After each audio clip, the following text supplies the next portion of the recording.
আমার অন্তরে ভয়, মনে হয় আমার আম্মার কারণে বুঝি তুমি বেজার হয়ে গেছো। আমি আমার মায়ের কাছে গিয়ে ক্ষমা চাইব, তবে তুমি আমার আল্লাহ, আমি ভুল করেছি, তবে তোমার মোহাব্বতের রশি তো আমি ছাড়ি নাই রে আল্লাহ।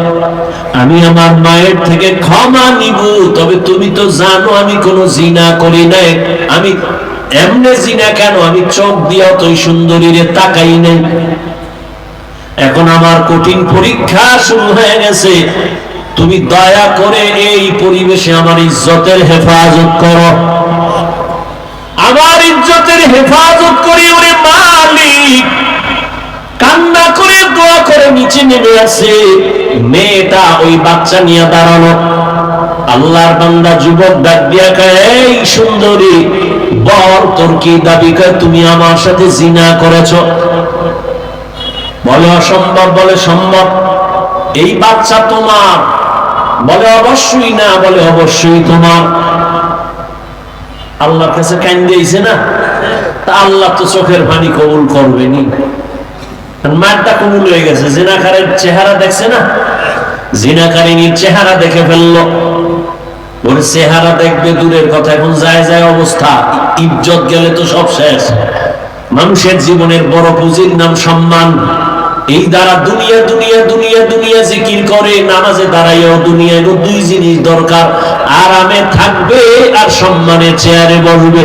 কিন্তু মাওলায় যদি সম্মান না দেয়, দুনিয়ার কেউ সম্মান দিতে পারে না।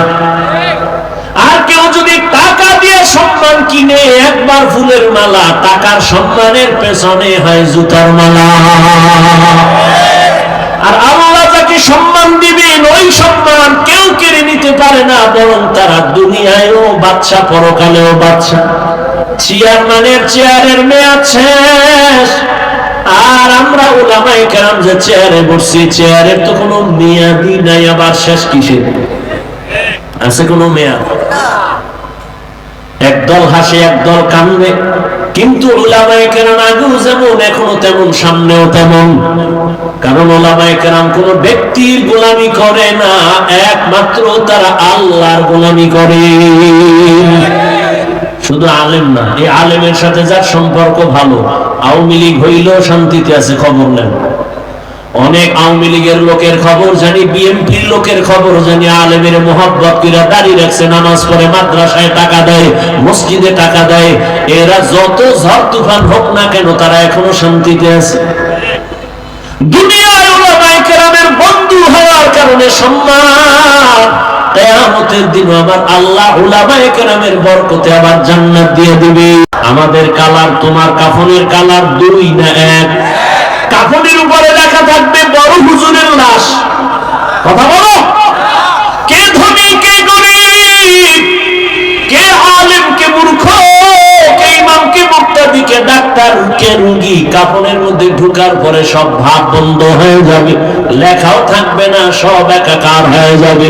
কবরের সাইজও হবে, কবরে প্রশ্ন করা হবে তিনটা, তাও সবার বেলায় রবের পরিচয় দাও, ধর্মের পরিচয় দাও, রাহমাতুল লিল আলামিনের পরিচয় দাও।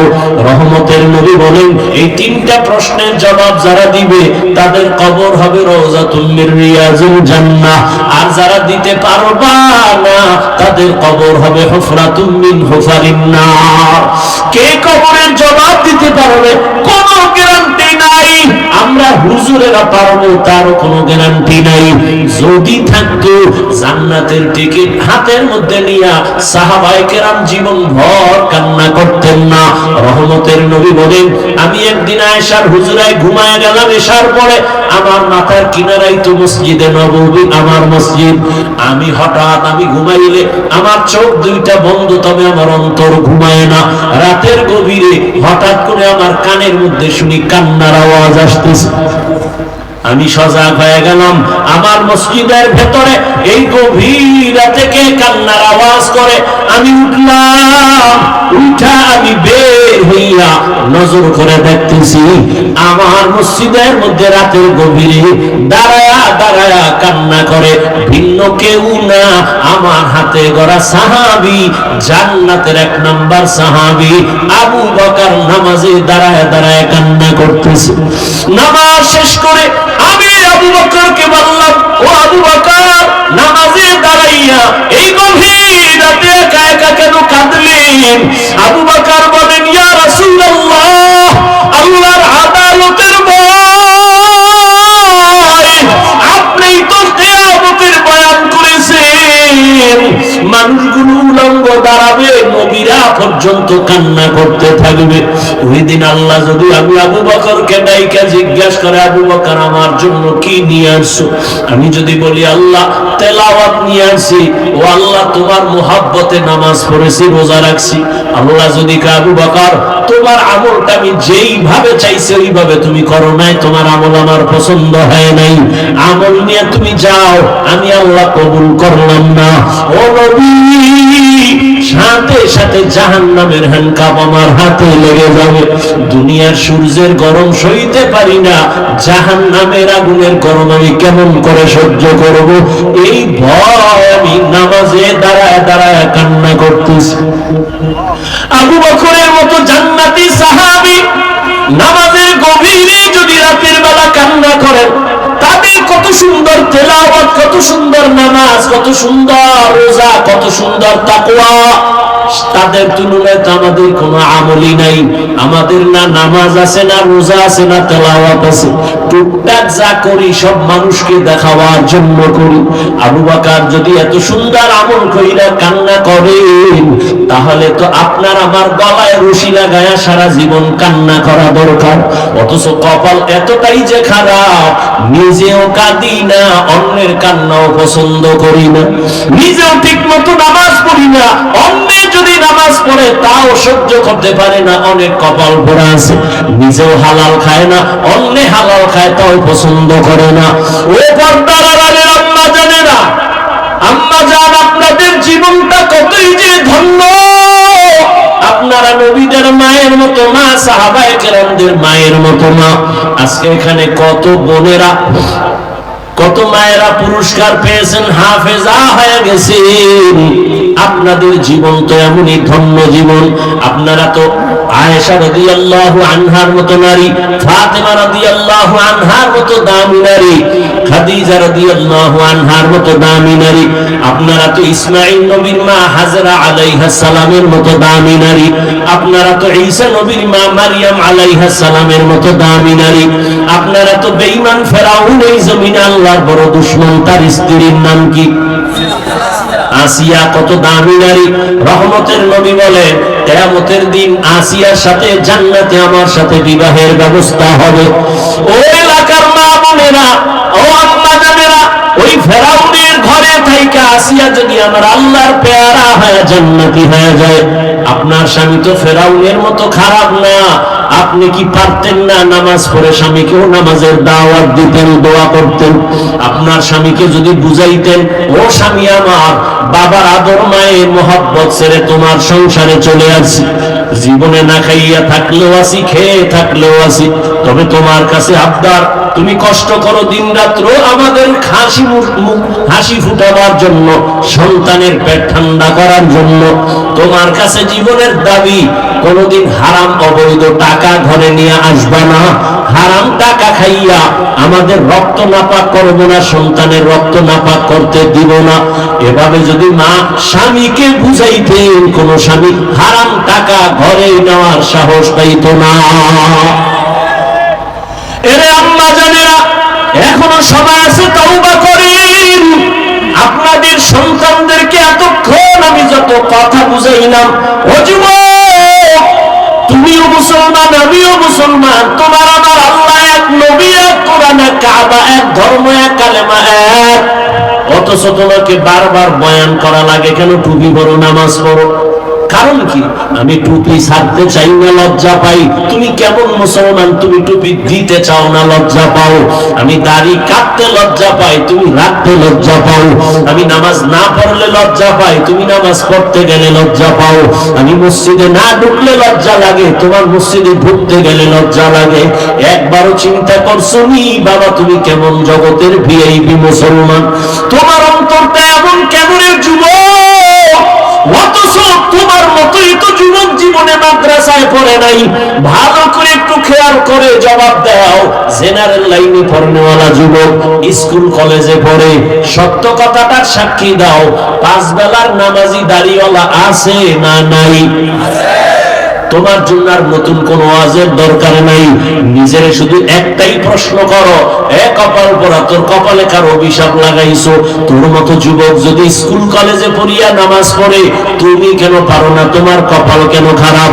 ও যুবক বাবারা, তোমার মতোই তো জেনারেল লাইনের বান্দা, র্যাব আর্মি পুলিশ বিডিআরের চাকরি করে, নামাজ ছাড়ে না। বলো বাবা তুমি কেন পারো না? তোমার মতো জেনারেল লাইনের বান্দা রাস্তায় গাড়ি চালায়, যুবক আজান হলে মসজিদে গিয়ে নামাজে দাঁড়ায়, তুমি কেন পারো না? একটু চিন্তা করো বাবা। কুকুর শুয়ারকে আল্লাহ মেধা দেন নাই ভালো মন্দ যাচাই করার জন্য, তুমি আশরাফুল মখলুক, কেন তুমি নামাজ পড়তে পারো না? আমি কিন্তু এতক্ষণ যে চিল্লায়া বয়ান করলাম, একবারও বলি না আমার মতো পাঁচকল্লি লাগাও, না হয় ধ্বংস, আমার মতো কওমি মাদ্রাসায় পড়ো, হুজুর হও, একবারও বলি নাই। তাবলীগের সন্তান আমি, পীরের মুরিদ, একবারও বলি না তাবলীগে না গেলে জাহান্নামে যাইবা, পীরের কাছে না গেলে জাহান্নামে যাইবা। বরং আমি তোমাকে সাহস দিয়া যাই, দোয়া করে যাই। স্কুলে পড়ো আলহামদুলিল্লাহ, কলেজে পড়ো আলহামদুলিল্লাহ, চাকরি করো, ব্যবসা করো আলহামদুলিল্লাহ। ও যুবক, স্কুল কলেজে পড়িয়া দোয়া করি তুমি একজন ডাক্তার হও, ইঞ্জিনিয়ার হও, প্রফেসর হও।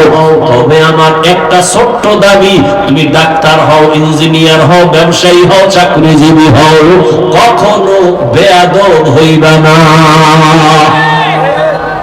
তোমার ব্যবহারে কখনো যেন কোনোদিন মা বাবা কষ্ট না পায়, তোমার আচরণে কখনো শিক্ষক যেন কষ্ট না পায়। এই যুবক, আমার মা বাবা আমার জন্য দোয়া করছেন, কান্না করছেন, ঠিক আছে, এই মর্যাদা আল্লাহ দিয়েছেন। তবে আমার আব্বা আম্মা আমারে হাতে ধইরা বয়ান করা শিখান নাই, আমারে বয়ান করা শিখাইছেন আমার উস্তাদ, আমার শিক্ষকেরা। অতএব আমার উস্তাদের দোয়াটাও সফলতার চাবি, আমার মা বাবার দোয়াটাও সফলতার চাবি। যদি বেয়াদবি কইরাও ডাক্তার হয়, তাসনিমের মতো জুতা খায়া পালানো লাগবে, কপালে শান্তি আসবে না।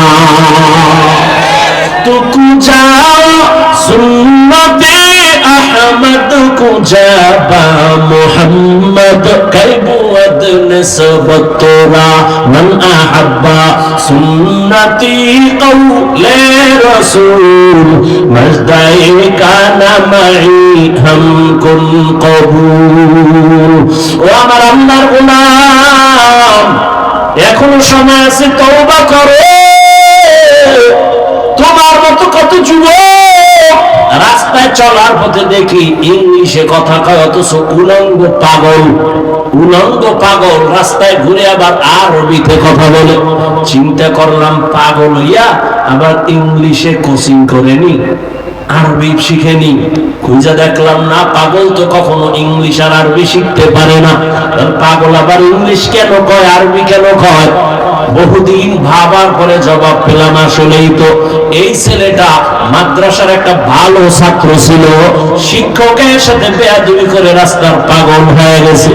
স্কুল কলেজের ভালো একটা স্টুডেন্ট ছিল, শিক্ষকের সাথে বেয়াদবি করে রাস্তার পাগল হয়ে গেছে। বেয়াদবি করে ওনার যুবক,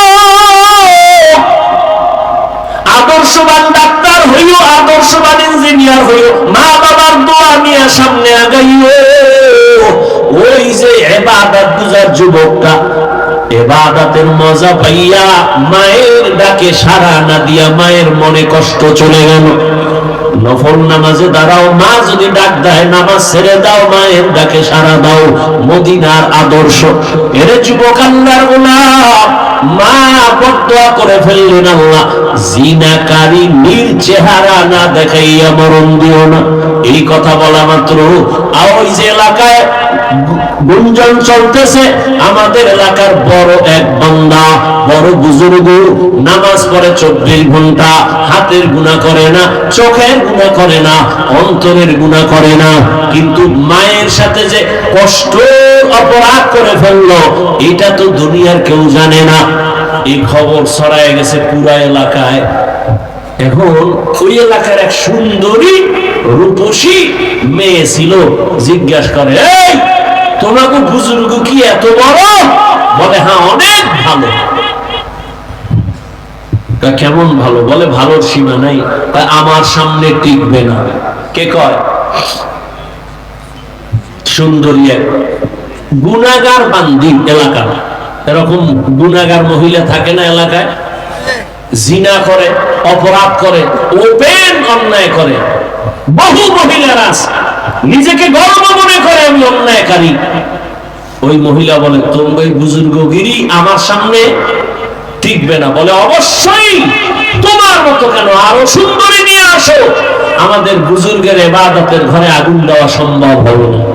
এই সুন্দরী নিয়ত করে গেছে যে ওর ইবাদত ধ্বংস করে দেব। যাইতে যাইতে পাহাড়ে উঠছে, যুবক নামাজে দাঁড়ানো, সুন্দরী মেয়েটা যত অপকৌশল করার প্রয়োজন ওর নামাজ নষ্ট করার জন্য তা করেছে, কিন্তু যুবক চোখ দুইটা বন্ধ করে নামাজে দাঁড়াইছে। মহিলাটা বেশ্যা নারী, জাহান্নামী গুনাহগার বান্দি, সুন্দরী রূপসী, এক পর্যায়ে সেখানে ব্যর্থ হইয়া বের হয়ে গেছে। যুবকের অন্তরকে আর কোনোভাবে ভিন্ন দিকে নিতে পারে নেই। মেয়ে চলে গেল। খারাপ তো খারাপই, যখন কৌশলে পারে না তখন অপকৌশল করে। কি করছে অপকৌশলটা? এই জাহান্নামী নারীটা নেমে পাহাড় থেকে, পাহাড়ের পাশে ছিল একটা খোলা ময়দান, ওখানে এক রাখাল বকরি চড়াচ্ছিল। ওই রাখালের সাথে জিনা করছে গিয়ে। জিনা করার পরে গর্ভে আসছে বাচ্চা। কিছুদিন পরে বাচ্চা দুনিয়াতে জন্ম নিল। জন্ম নেওয়ার পরে এই মহিলা একটু কোলের মধ্যে নিয়া ওই নেতা খাতা এলাকার যারা, এদের গিয়া বুঝাইল, এই তোর বুজুর্গ এই হালাত কি? এই যে আমার সাথে জিনা করছে, এই জিনার বাচ্চা। কথাটা বুঝতে পারছেন? বাচ্চা কার? দোষ দিতেছে কার? কেউ জানে না। কে জানে? এই কথা শুই না যারা এত গুণগান গাইছে, এগো মেজাজ গরম হয়ে গেছে, লাঠি সোটা নিয়ে রওনা। আর বুজুর্গরে দুনিয়ায় রাখার দরকার নেই। তদন্ত করে নাই।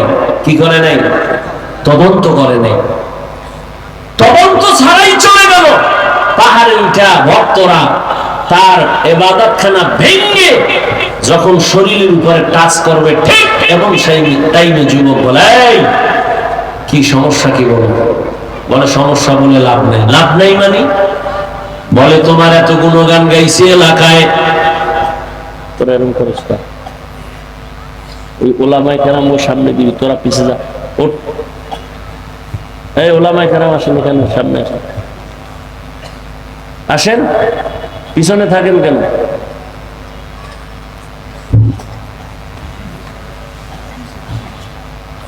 তোর বুঝাইছি না, সম্মানের চেয়ারে উঠতে বহুত বহুত তুফান পাড়ি দেওয়া লাগে।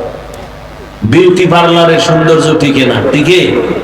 কথা হয় না, টিকে না। আল্লাহ আমাদের সবাইকে হেদায়েত দান করুন। আপনাদের কষ্ট হইতেছে তো? যে কথাটা বলতেছিলাম, মহিলা ঘুরে ঘুরে বলতেছে, ওরা তো গিয়া ঘর ভাঙছে। ভাঙার পরে বলে, তোমার তো অবস্থা খারাপ। বলে কি? বলে তুমি আমাদের এলাকার ওই বেশ্যা সুন্দরী নারীর সাথে জিনা করেছো। বলে অসম্ভব। বলে সম্ভাবনার প্রমাণ তো হাতে। কি হাতে? কথা কন না কেন? হাতে কি? বাচ্চা। বলে মহিলা কি আমার সামনে বলতে পারবে? বলে হ্যাঁ পারবে। নিয়ে আসো, যাও। মায়ের দোয়া মনে আসেনি? কি করছিল?